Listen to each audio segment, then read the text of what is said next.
Hello, this is Blaine McCormick with the Hand-Camera School of Business at Baylor University, and welcome back to this video series on mastering the decision sheets in the Foundation Business Simulation. This one's on the production decision sheet, and our goal is to help you be a production ninja. And so let's jump in and see what we can learn. Here's the production decision sheet, and again, it works like all the other ones. There's some major sections in here that we'll go through one by one in there, but the green boxes are places where you can change decisions. The yellow boxes are calculations that come around, useful calculations that come around as a result of your decisions. And so you can change here, here, and here. And as you invent more products, you'll see those green boxes go across. And we'll take a look at everything as we can. But this one is a good place to show how integrated the decision making is in Foundation. For example, it's a production decision sheet, but your marketing, you're making products here, and it connects to the marketing sheet right there. So particularly with your sales forecast and the number of products that you have, those are very important pieces and decisions that you make on the marketing page and the R&D page as well, but particularly in marketing.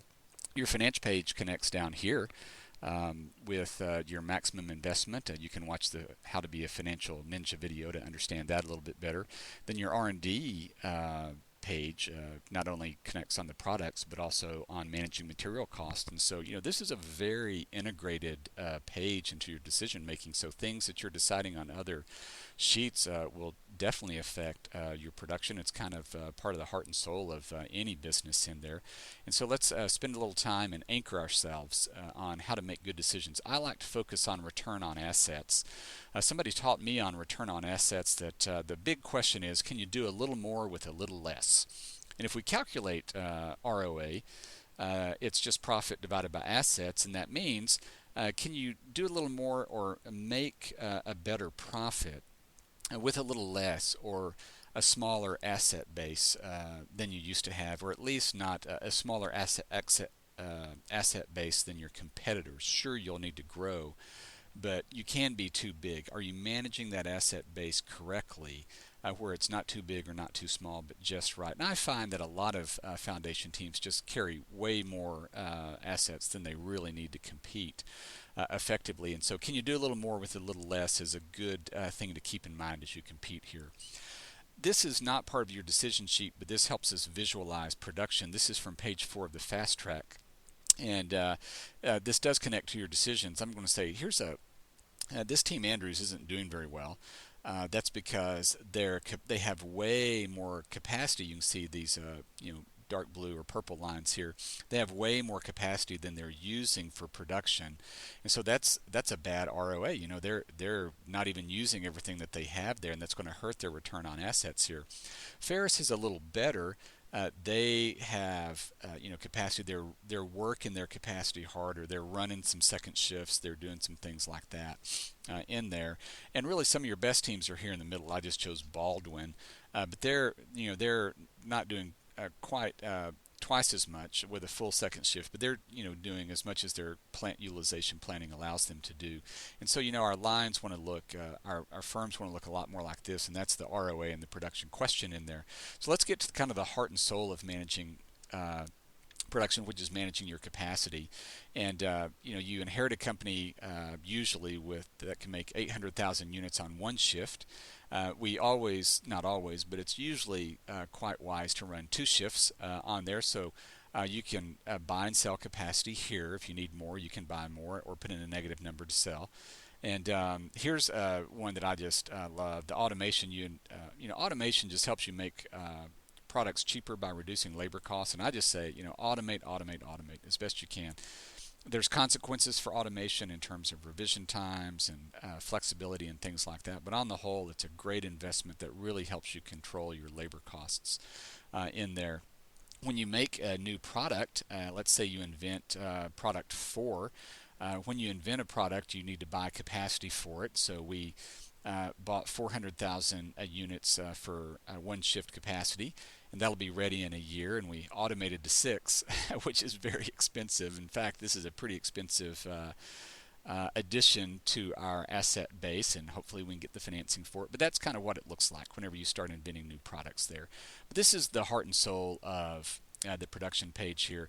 You can also change your accounts payable lag, meaning you can pay your suppliers later or earlier.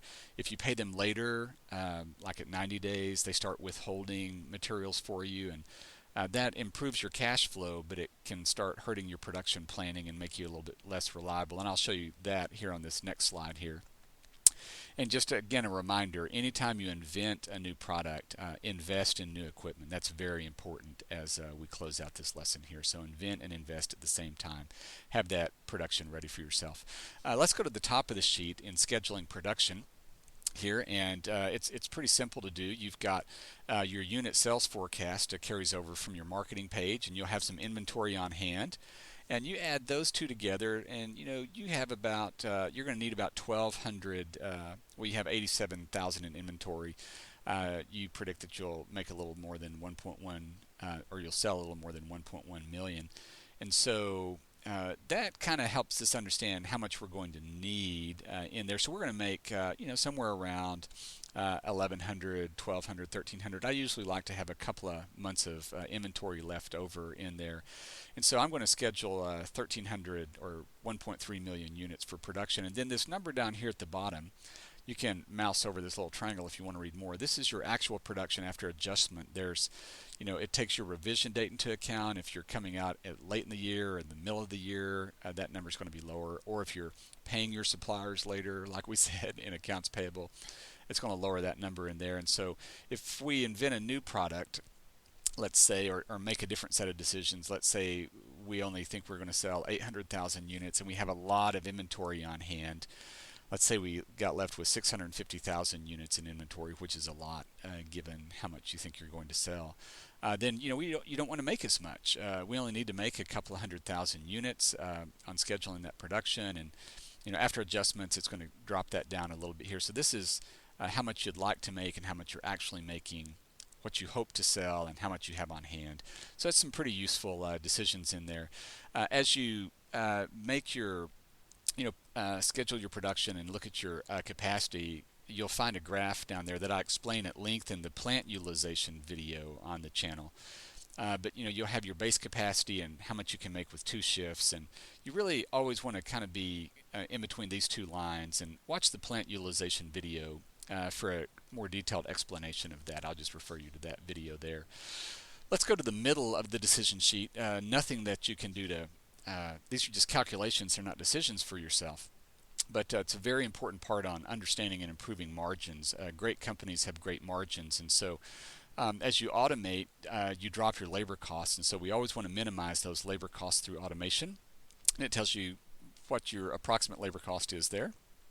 On your R&D sheet decisions, you always want to work to minimize your material costs there, and so those two just are key unit cost factors. You can add together both of those and get the total unit cost, and then that you always want to maximize your contribution margin. You want to get that bigger and bigger. We're starting here with 20% margins, and we want to move that as high as we can, 30, 40, 50% margins in there, and that's tracked in this last graph there on the decision sheet. In there, price versus unit cost, it shows you graphically what your material cost is, what your labor cost is, and what your margin is left over. And this is not a great margin here. What we really want to do, if we have product 4, 5, and fix, I just said there, we really want products that have, big fat margins in there. These are very aggressive margins here, but we want to control our labor costs and our material costs as we can. We really want lots of that creamy colored graph in there as we do that. Let's close out with the balanced scorecard, as we want to connect our decisions to the balanced scorecard if you're playing with that. You improve your margins. Great companies have great margins. You move those above 30% and higher, you'll get your points there. These middle ones, if you use the capacity that you're buying and you work it hard with a couple of shifts, you get your plant utilization points.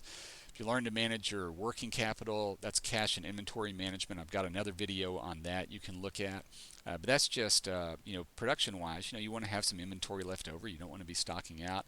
And that's forecasting accuracy there. If you stock out, you lose points. If you carry too much inventory, you lose points. And so that's your balanced scorecard, and it ties in. I've got some other videos on forecasting and working capital. I'll refer you to those to take a look at there. So in close, You know, the name of the game for me in production, the big picture is return on assets. You know, can you do a little more with a little less? There's other things we're concerned about, but if we kind of fly with that idea in mind, I think it helps sharpen your decision-making focus for your production decisions. And good luck with those. I hope this video helps you succeed.